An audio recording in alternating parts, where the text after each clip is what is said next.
আসসালামু আলাইকুম। আমি শিল্পী শাহাবুদ্দিন। আজকে আবার একটু বসলাম আপনাদের সাথে কথা বলার জন্য। তো সময় তো অনেক চলে গেছে।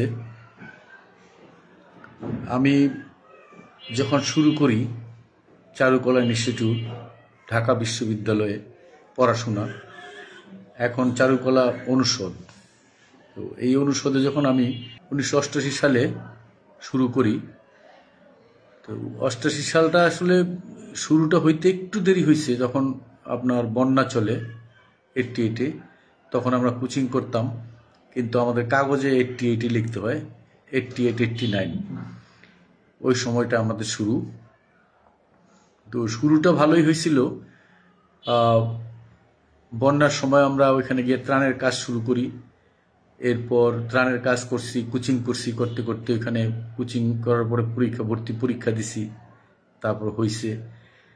হওয়ার পরে যখন ক্লাস শুরু হয়েছে তখন ক্লাস শুরু করি। তো ক্লাস আমি একটু সরি দেখে নেই যে আমার এটা চলতেছে কিনা, লাইভটা। হ্যাঁ, ধন্যবাদ, চলতেছে। তো আপনারা যদি আমার কথাবার্তা শুনতে পান তাহলে করতে পারেন, একটু বলতে পারেন আমাকে, যদি কেউ দেখতে পান আমাকে। এখন ফেসবুকের প্রচারটা একটু ক্ষীণ মনে হচ্ছে কেন যেন। আগে শুরু করলে দেখা গেল যে কয়েকজনের কাছে ওরা পৌঁছায় দিত, এখন পৌঁছায় না, সেটাই মনে হচ্ছে। তো যাই হোক, আজকে আসলে এটা একটা জীবনের গল্প আমার। চারুকলা ইনস্টিটিউটে যখন শুরু করছি অনুষদে, সেই সময়কার গল্প। তো আমি প্রথম বর্ষে আপনার শুরু করার পরেই পেন্সিলের কাজ শুরু করি আমরা। প্রথম আমাদেরকে পেন্সিল দিয়ে শুরু করানো হয়, পেন্সিল দিয়ে ড্রয়িং। তারপর একটা কালি কলমের একটা ডিজাইন থাকে এই কোচিংয়ে, তো এই ডিজাইনটা থাকে। আবার ক্লাসে বিভিন্ন রকম শুরু হয়, পেন্সিলে স্টিল লাইফ, পেন্সিলে ড্রয়িং, পেন্সিলে ল্যান্ডস্কেপ। মানে বিষয়টা হচ্ছে যে পেন্সিলে একদম ফার্স্ট ইয়ার যখন, তো সাথে একটু থাকতো আমাদের সময় আপনার কালি দিয়া, আপনার এক কালারে ওয়াটার কালারে ওয়াশ দিয়ে নিয়ে, তারপর সেটাতে আবার পেন, আপনার ক্রোকের নিপ ছিল একটা, আমরা নিউ মার্কেট থেকে কিনে নিয়ে আসতাম। ওইটাতে ড্রয়িং ইনকে চুপ দিয়ে দিয়া ওই পেন্সিলের মতোই স্কেচ দাঁড় করানো, ওইটা বলতো পেন স্কেচ, এক কালারে আর কি, সোজা কথা সাদা কালো। তো এই সাদা কালো চর্চাই আমরা করতেছিলাম। তো এর মধ্যে বার্ষিক প্রদর্শনী আসলো, যে বার্ষিক প্রদর্শনীতে কাজ দিতে হবে তোমাদের, তাহলে তোমরা আমাদের সাথে ক্লাস করার পরে স্যাররা বলল যে আমাদের সাথে যে ক্লাসগুলো করতেছো এরকমই একটা বিষয় চিন্তা করে শুরু করো, পেন্সিলে করতে পারো। মানে তোমাদের এই দুইটা কাজই নেওয়া হবে, পেন্সিল এবং pen sketch. Pen sketch wash দেওয়া হইতে পারে, এমনিতে নর্মালও হইতে পারে, নর্মাল শুধু সাদা কাগজে পেন। তো সেই আমি আপনার মাথায় স্থির করলাম যে তাহলে আমি একটা চেষ্টা করব দুই ধরনের কাজে উপস্থাপন করা স্যারদের সামনে, যেদিন স্যার সিলেক্ট করবে। তো ওই দিন একটা টিম তৈরি হইতো আমাদের, অনেক বড় বড় স্যারদের দিয়া। তো ওই টিমটা আসতো আমাদের, ওই কাজ দেখে দেখে আমাদের কাজ নিত এক্সিবিশনে, যে ওইটা দাও ওইটা দাও এরকম। তো সেখানে ওই যে দুইটার বেশি খুব একটা নিত না, খুব বেশি ভালো মনে করলে তাদেরকে 3-4টা নিত। তো আমি সেই জন্য একটু প্রস্তুত হইতেছিলাম। আমি ওই যে বর্তমান যে সিরামিক্স ডিপার্টমেন্টটা আছে, ওই ডিপার্টমেন্টে আপনার ওইখানে এক ধরনের ঘাস হয়েছিল, একটু বড় বড় ঘাস। তো ওই ঘাসের ওইখানে আমি কাজ শুরু করি, ওই ঘাস আঁকা শুরু করি। মাঝখান থেকে শুরু করছি এবং আস্তে আস্তে আস্তে আস্তে চারিদিকে একটার পর একটা ঘাস ওইখানে দেখে দেখে দেখে দেখে একটার পর একটা ঘাস সংযোগ করে, তারপর আগে ড্রয়িং করতাম, তারপর ওটারে খুব বিভিন্ন রকমের পেন্সিল তখন নিয়েছিলাম ওই কাজটা করার সময়। 2B HB থেকে শুরু করে 2B 3B 4B একেবারে 6B পর্যন্ত। তো ওই খুব সাবধানে টোন দিতেছিলাম, একদম ধৈর্য ধৈর্য। এর পূর্বে আপনার ওই যে আমাদের কিছু ক্লোজ আপ স্টাডি হয়েছিল, ইটের কাজ, তারপরে পাতার গ্রুপ নিয়ে, তারপর শিশির স্যার একটা কাজ করাইছিল, উপরে দেখে দেখে আপনার ইয়ের পাতার গুচ্ছ, এই আমাদের এখানে যে লিচু গাছ আছে, লিচু পাতার গুচ্ছ করতেছিলাম। তো সেগুলো থেকে যে আইডিয়াটা তৈরি হয়েছে মাথায়, ওই আইডিয়াগুলো বা স্যারদের কথাবার্তা যেগুলো শুনছি বা কোচিংয়ে বড় ভাইদের কাছ থেকে যে কথাগুলো মাথায় আসছে, তা এইগুলা নিয়েই ওইখানে বসে আপনার কাজ করতেছিলাম। তো ওই কাজটা করতে অনেক দিন পার হইতেছিল আমার। কাজটা মনে হয় প্রায় 3 মাসে মনে হয় করছিলাম, মানে এত ধরে ডিটেল করে। তো সেই কাজটা করার সময় আমাদের তখনই আমরা যখন ফার্স্ট ইয়ার সেকেন্ড ইয়ার, তখনই সাত্তার ভাই বয়স হয়ে গেছে, একটু বুঝা হইয়া হাঁটতো আর খুব যত্নশীল ছিল। কারণ তারা তো সম্ভবত আবেদিন স্যারকে দেখছে, মাঝে মাঝে তাদের মুখে গল্প শুনতাম। তো ওই কারণে তারা আবেদিন স্যার বুঝছেন তো, জয়নুল আবেদিন স্যার, যে আমাদের এই চারুকলা ইনস্টিটিউট আপনার স্রষ্টা আর কি, যে এখানে তৈরি করছে। তো স্যার যেহেতু দেখছে স্যার কিভাবে এই সমস্ত ইনস্টিটিউটের গাছগাছরাগুলা যেগুলো বোনা হয়েছিল, এগুলা কিভাবে আপনার আগে বা পূর্বে ছিল, যেগুলা আপনার নবাব আমলে ছিল, সেই সমস্ত গাছগুলা কিভাবে যত্ন নিত। তো এটা তো জানেনি, এই শাহবাগ হইল বাগানবাড়ির নাম, এটা নবাবদের বাগানবাড়ি ছিল শাহবাগ। তো শাহবাগ অর্থটা মনে হয় যে বাগান, এরকম একটা কিছু। তো এই শাহবাগে ওই যে মধুর ক্যান্টিন যেটা, ওইটা ছিল নবাবদের নাচের ঘর, ওইখানে জলসা বসতো। তারপর আপনার পরিবাগের যে খালটা ছিল, পরিবাগ খালের এখন তো অস্তিত্ব নাই, চিনবেন না, আমরা দেখছি, আমরা যখন চারুকলায় পড়ি তখনও ছিল, আপনার কচুরি পানায় ভরা ছিল। তো ওই খালটা দিয়া আপনার এইখান দিয়ে আসতো বাইজিরা আইসা এখানে নামতো। আপনার এইটা ছিল একেবারে আপনার ওই পুরাটাই বাগান। তো বাগান দিয়া আইসা মধুর ক্যান্টিনে নামতো, ওই নৌকা দিয়া, বিভিন্ন দেশ থেকে বাইজিরা তখন নৌকা দিয়ে আসতো, আইসা এখানে নামতো, নাইমা এখানে জলসা হওয়ার পরে আবার নৌকা দিয়ে চলে যেত।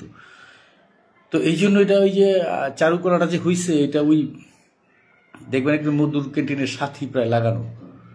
তো এইখানে আগেই পূর্বেই এরকম সুন্দর সুন্দর গাছ ছিল, বাগান ছিল, ওই জায়গাটাতে চারুকলা ইনস্টিটিউট হয়েছে। তো এখানে ওই যে আপনার মসজিদ, তারপরে পাবলিক লাইব্রেরি, এগুলি সবই ওই বাগানের অংশ। তো ওইখানেই একদম ওইসব পরিবাগের যে খালটা, একদম আপনার বঙ্গবন্ধু হলের ওই দিক দিয়ে, ওই আজিজ সুপার মার্কেটের ওই পাশ দিয়ে আইসা এই আপনার এখানে জয়েন্ট হয়েছে শাহবাগে। তো ওইখানেই ওই বাইজিরা নামতো, আর এইটা বাগান ছিল, তো নবাবদের বাগান, এই বাগানেই তারা মাঝে মাঝে পাইচারি করতো, এরকম গল্প শোনা যায়। তো যাই হোক, এখানে অনেক গাছও ছিল পূর্বের, বড় বড় গাছ। তো এইটা খুব সুন্দর একটা জায়গা, চারুকলাটা এখানে হয়েছে যে। তো এইখানে ধরেন এইগুলা দেখি আমরা আঁকাঝুঁকি করতাম, যেহেতু নবাবদের বাগান, সুন্দর একটা জায়গা পাইছি আমরা শিল্পীরা। তো তখনও এইসব গল্প মুখে মুখে ছুঁড়ে বেড়াইতো। এখন হয়তো আর এই গল্প হয় না, বা এখন নতুনরা জানবেও না যেটা আসলে কি। যারা একটু পড়াশোনা করে তারা হয়তো ঢাকার ইতিহাস পড়লে ওইখান থেকে জানতে পারে। তো ওইখানে আমি মাস 3 কাজ করতেছি।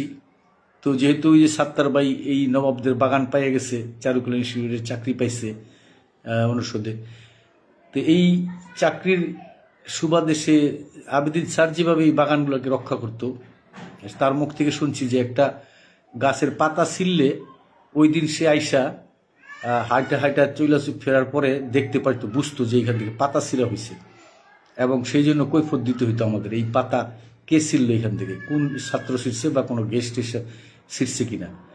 তো সেটা টের পাইতো, এবং ওই যে ছিঁড়ছে, যে স্টুডেন্ট বা স্টুডেন্টের আত্মীয়, ওইটা তার সাথে আলাপ আলোচনা হইতো, মানে কৈফত না, কৈফত নেওয়ার মতোই, যে কেন আসছিল, কি করছে তুমি, বা কেন ওই পাতাটা ছিঁড়ছো, এই পাতাটা তো হইতে অনেক সময় লাগে, এরকম গল্প আছে আমাদের, আমরা যেগুলো জানছি।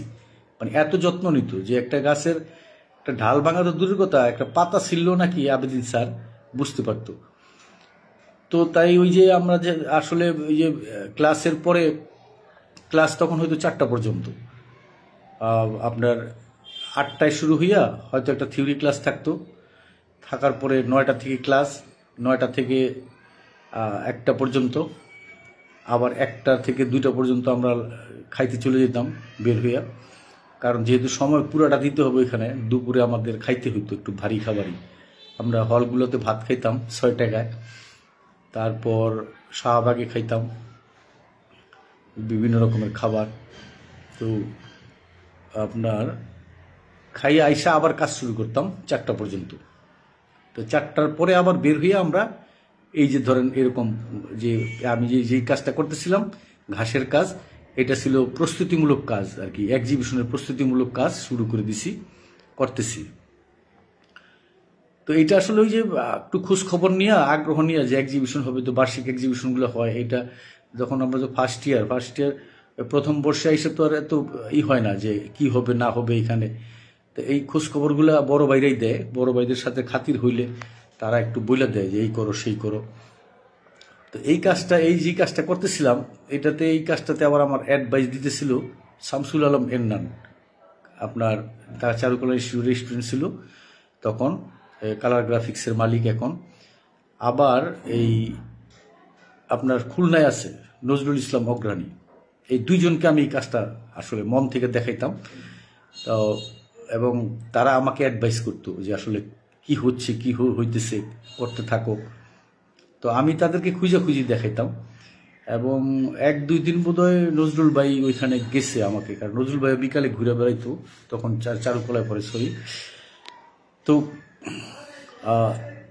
এবং তারা যেই কথাগুলো আমাকে অ্যাডভাইস দিছে এগুলো মন থেকে এবং সত্যিকার অ্যাডভাইস। আর এমনও বড় ভাই পাইছি যে কাজ নষ্ট করে দেয়, উল্টাপাল্টা বুদ্ধি দেয়। তো সেগুলো বুঝে হইনা চলতে হয়, এক কান দিয়া শুই না ভিতরে নিয়া আপনার যেটা পিওর কথা, যেটা আসল কথা সেটা রাখতে হয়, আর বাকিটা আবার আরেক কান দিয়া ছেড়ে দিতে হয়। সেটাও বড় ভাইদের কাছ থেকে শুনছি যে এইভাবে চারুকলায় এখানে চলতে হবে তোমার।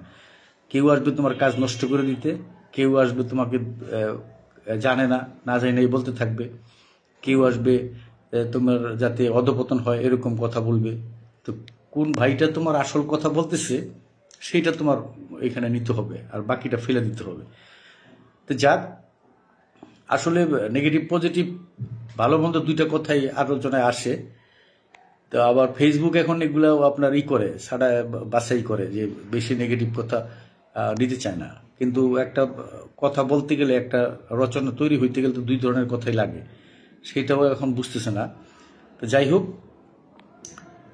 তো এই যে ধরেন খারাপ দিকের কথাগুলো বললাম, সেটা বলা উচিত না মানুষ হিসাবে, ওগুলো লুকায় যাওয়া উচিত, ওগুলো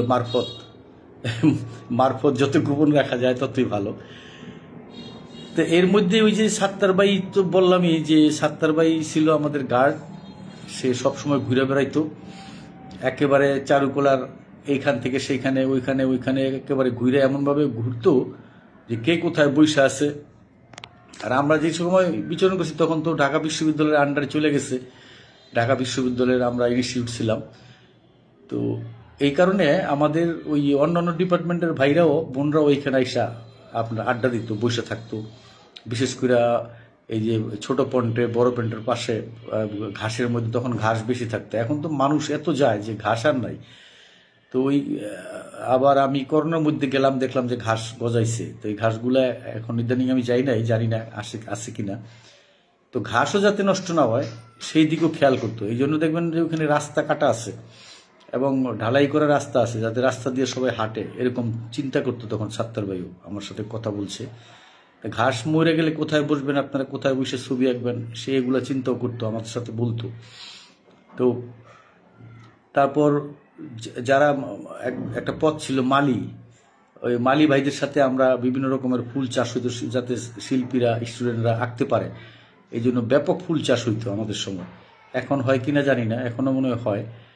তো এমন ফুল চাষ হইতো যেগুলো বিদেশি ফুল, আমরা নামও জানতাম না। তো মালি ভাইদের কাছে জিজ্ঞেস করে নাম জেনে নিতাম, আর বিভিন্ন রকমের গাছ ওগুলোর নাম জানতাম।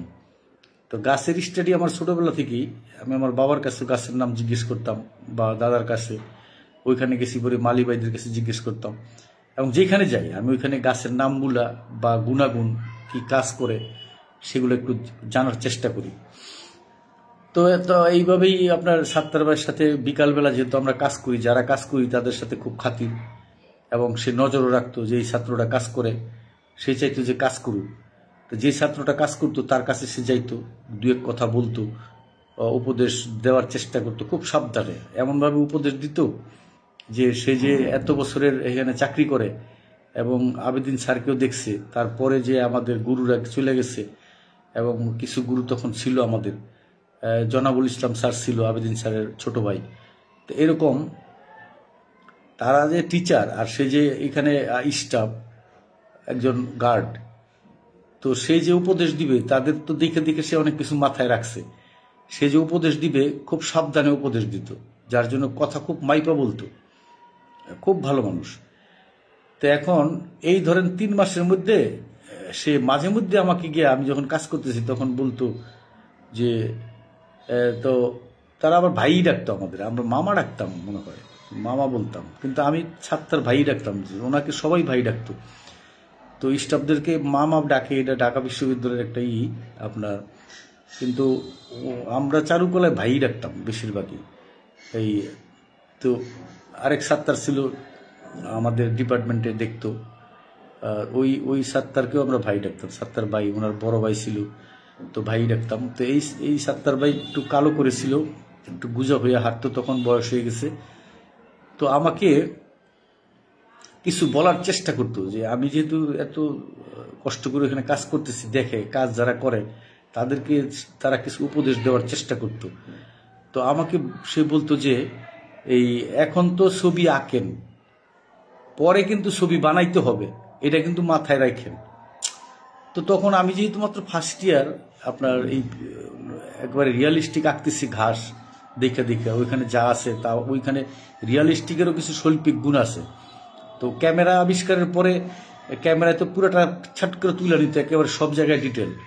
তো তখন আবার ওই শিল্পীরা যে একটু চেঞ্জ হলো ক্যামেরা আবিষ্কারের পরে, একটা ফোকাসিং পয়েন্ট তৈরি করতে হবে ওই ছবির মধ্যে, সেইটা আবার আগে আমাকে ওই নজরুল ভাই আর এনান ভাই কিন্তু বুঝলে দিছে। তো এই দুইজন যে বলছে আমি তখন বুঝা ফেলছি, ওইভাবে আমি মাঝখানে একটা জায়গায় ফোকাসিং বেশি ডিটেল করতেছি, আবার চারিদিকে আস্তে আস্তে সাইরা দেওয়ার চেষ্টা করতেছি। তো এইটা ছিল, আমরা বলতাম যে হাফ শিট, আমি যেটাতে করতেছিলাম হাফ শিট। তো ফুল শিট, হাফ শিট, একটা হাফ শিট কাগজে পুরোটাই ঘাস। এই ধরেন 3 মাসের কাজ যদি হয়, বুঝেন কত কষ্ট করে করতেছি, একেবারে ধৈরা ধৈরা 2Bও ব্যবহার করি, আবার ডেপথগুলোতে গিয়ে 4B ব্যবহার করি, এর বেশি যাই না, এর বেশি যাব একেবারে যে ফোকাসিং পয়েন্টটা তৈরি করব সেইখানে। তো এইভাবে চিন্তা করে করে আগাইতেছি। আবার এর মধ্যে ক্লাসও হয় সারাদিন, আরও কিছু নলেজ আবিষ্কার হয়, আবার বড় ভাইদের সাথে কথা হয়, এদিক সেদিক একটু বের হলে চা খাইতে গেলে 2-1টা কথা হয়, বড় ভাইরা আবার কেউ কেউ আসে ও দেখে, যারা থাকে আমাদের মতো যারা বড়রা কাজ করতো সবাই আসতো, এবং আমরাই তখন ছোট। এরপরে ধরেন এই যারা চারুকলায় ভর্তি হবে, কোচিং করতে আসা বসে, এরকম ওরাও আসতো এরকম। তো এই যে সাত্তার ভাই যে আপনার আমার এই কথাটা বলতো যে এখন ছবি আঁকেন, পরবর্তীতে কিন্তু ছবি বানাইতে হবে। তো কি বলে সেটা আমার মাথায় আমি তখন নিতে পারতাম না, আমি ছবি আঁকতেছি কি বলে আবার বানাইতে হবে, তো এটা তখন বুঝতামও না, আর এত খেয়ালও করি নাই, কিন্তু বারবার বলাতে মাথায় এটা আমার ধারণ করছি যে কি বলে সাত্তার ভাই, ছবি বানাইতে হবে। তো এইটা আমি যখন পড়তেছিলাম সব তো রিয়ালিস্টিক, আমাদের ডিগ্রি তো রিয়ালিস্টিক, এখানে বিএফএ যেটা অনার্স রিয়ালিস্টিক। তো এমএফএ যখন উঠলাম, এমএফএ উঠার পরে আপনার নিসার হোসেন স্যার আমার প্রথম ক্লাস নিল একটা প্র্যাকটিক্যাল, এবং আমি কিছু কাজ করতেছিলাম, এগুলো দেখাইলাম স্যারের। সে আমার একটা লাল রঙের, তখন ফবিজমে আমি কাজ করতেছিলাম, তো ফবিজদের মতো লাল ব্যাকগ্রাউন্ড, আকাশ লাল, ল্যান্ড লাল, এর মধ্যে মাঝখানে আমি স্পেসগুলো দিয়া এই নদী নৌকার মতো, আমাদের দেশের যে নদীর পাড়ে তাকাইলে, গ্রামের দিকে গেলে বা নদীর পাড়ে তাকাইলে যে ল্যান্ডস্কেপগুলো দেখা যায়, এরকম বাঁশ থাকে, নৌকা থাকে, মানুষ থাকে, হয়তো একটা জাল থাকে, ওইখানে জালের ঘের দিছে মাছ ধরে আটকায় রাখার জন্য বিল থেকে, ওই রকম। তো ওইটা স্যার সিরা আবার আমার ওই আপনার ওই কাজটা স্যারে বললো যে কাগজ নিয়ে আসো, পোস্টার পেপার নিয়ে আসো। তা আমি নিউ মার্কেট থেকে পোস্টার পেপার নিয়ে আসলাম, সাথে সাথে রিক্সা দিয়ে।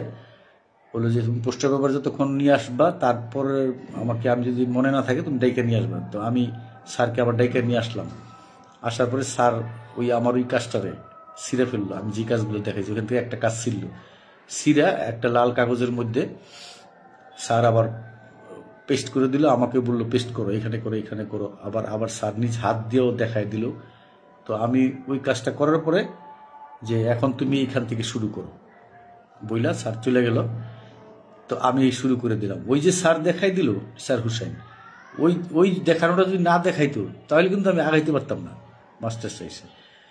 তো ওই দিনের পরে আমি যখন এই জায়গাটা বিচরণ করতেছিলাম, তখন সাত্তার ভাইয়ের কথাটা আমার মাথায়, ওই যে স্যার কাগজ ছিঁড়া ফেলল এবং আবার পেস্ট করে দিল, এই যে নতুন রূপ দেওয়া এবং নতুন কিছু করার যে বিষয়টা নিসার হুসাইন যে আমাকে ধরায় দিল, তখন সাত্তার ভাইয়ের কথাটা আমার মাথায় ক্যাচ করতেছিল যে এই যে ছবিটা আমি যে আঁকছি, এই ছবিটা সিরাটিরা আবার পেস্ট করলাম, এখন ছবি বানাইলাম, মিলছে এখন সাত্তার ভাইয়ের কথা। এটা দেন কতদিন পরে আমি ধরেন 88-এ শুরু করছি সেই কাজটা আমি তখন এক্সিবিশনে দিছি এবং পুরস্কার পাইছি পেন্সিলে। ওই বছর ওই পেন্সিলের কাজটায় আমি পুরস্কার পাইছি, ঢাকা বিশ্ববিদ্যালয়ের পুরস্কার। তো এই অবদান হইলো এই যে এদের ধরেন। কিন্তু সাত্তার ভাইয়ের কথাটা অবদানটা হইল তখন আপনার শামসুল আলম এন্নান, আমি আর হলো নজরুল ইসলাম অগ্রাণী, 3 জনের অবদানে পুরস্কার। ওই ভাইদের অ্যাডভাইস আছে, অ্যাডভাইস উপদেশ, আর আমার হইল কাজ মনোযোগ দিয়ে। তো এই 3টা মিলে তখন পুরস্কার পাইলাম। কিন্তু ওই কথাটা মাঝখানে থেকে গেল যে এখন ছবি আইকা পুরস্কার পাইলাম। ওইখানেও ওই যে ক্যামেরা আবিষ্কারের পরে যে ব্যাপারটা ওইটা যোগ হয়েছে। তো ওইটা তো আমি ওই ভাইদের কাছ থেকে পাইছি, আবার নিজে তৈরিও করতে পারছি। আর ওইটা না করতে পারলে, ফোকাসিং পয়েন্টটা না করতে পারলে হয়তো পুরস্কারটা থাকতো না। তো গেল এখন এতদিন পরে আপনার এই ধরেন কত, সেটা হইল 98 বা 97-এ তখন আমাদের মাস্টার্সটা শুরু হয়েছে, ফার্স্ট পার্ট। তো ওই সময় এসে আমি আবার এই যে ধরেন নেসার স্যারের সাথে কাজ করে তখন আমি বুঝতে পারছি সাত্তার স্যারের কথা যে এইটাই হলো ছবি বানানো। তো এই যে ধরেন ছবি বানানো কথাটার অর্থটা কিন্তু এখন আমার মনে বুঝে গেছেন আপনারা। ছবি বানানো মানে ক্রিয়েশন করা, কিছু একটা নতুন করা, নতুন আবিষ্কার করা। দেখে আঁকলাম, শিখলাম। আমার এর আগে একটা কথা গেছে অবনীন্দ্রনাথ ঠাকুরের বইতে পাওয়া, যে দেখলাম আর আঁকলাম এ আমার ধাতে সয় না। মানে এটা দেখলাম আর আঁকলাম, ওইটা তো ওই যে সাত্তার ভাইয়ের ওই কথাটা যে এখন আঁকেন, আর আমার ধাতে সয় না, আমার সহ্য হয় না, ভালো লাগে না। সেটা হইলো ওই কথা যে ক্রিয়েশন করো, তুমি ছবি বানাও। তো ছবি যদি বানাইতে পারো তাহলে তুমি গেইনার, তুমি শিল্পী। আর ছবি বানাইতে পারলেন না, খালি দেখলাম আর আঁকলাম, আপনি শিল্পী না। এক কথায় সেটা যদি আমারও হয় যে আমি পারি না, ছবি রূপ দিতে পারি না, তাহলে হইল না। রূপ নিয়ে পড়েন, সুন্দর নিয়ে পড়েন, বিউটি নিয়ে পড়েন। না পড়তে বললে সাত্তার স্যারের সাথে যে আমাদের অ্যাস্থেটিক পড়াইতো, গিয়ে গল্প করেন, চাইনা নেন, বা তার কাছ থেকে নোট নিয়ে আসেন। স্যারের বইগুলো পড়েন, যেগুলো আমরা পড়ে শিখছি, স্যারের নোট পড়ে আমরা শিখছি অ্যাস্থেটিক, ওগুলো জানেন। হ্যাঁ, তো রূপ যে দিবেন, এই রূপ কি দিবেন, রূপটা তৈরি কি করবেন, রূপ সম্বন্ধে আগে জানেন, সময় নিয়ে জানেন। সময় ওই যে এক্সপ্রেশনিজম, আপনার ছবি আঁকতে গেলে সময় নিয়ে জানতে হয়। তো এই যে ধরেন আমি ফব থেকে শুরু করছি ওই সিরাফারা দিয়া, এখনো আমার কাজে সিরাফারার স্টাইল থাকে, জোড়াতালি দেওয়া। সেই যে আমার গুরু দেখায় দিছে, আমি অস্ট্রেলিয়ায় যখন গেছি গুরুরা চেঞ্জ হয়েছে, তখনকার গুরুদেরও আমি বলছি এগুলো কথা। তখনও আমি ওই সিরাফারা জয়েন করে জোড়া দিয়া দেখবেন যে কাজ করছি। তো এই জোড়া আর আমার যায় না, জোড়াটা সহজে আমি বিদায় করি না। তো ধন্যবাদ সকলকে, দোয়া করবেন, আবার হয়তো কথা বলবো আপনাদের সাথে।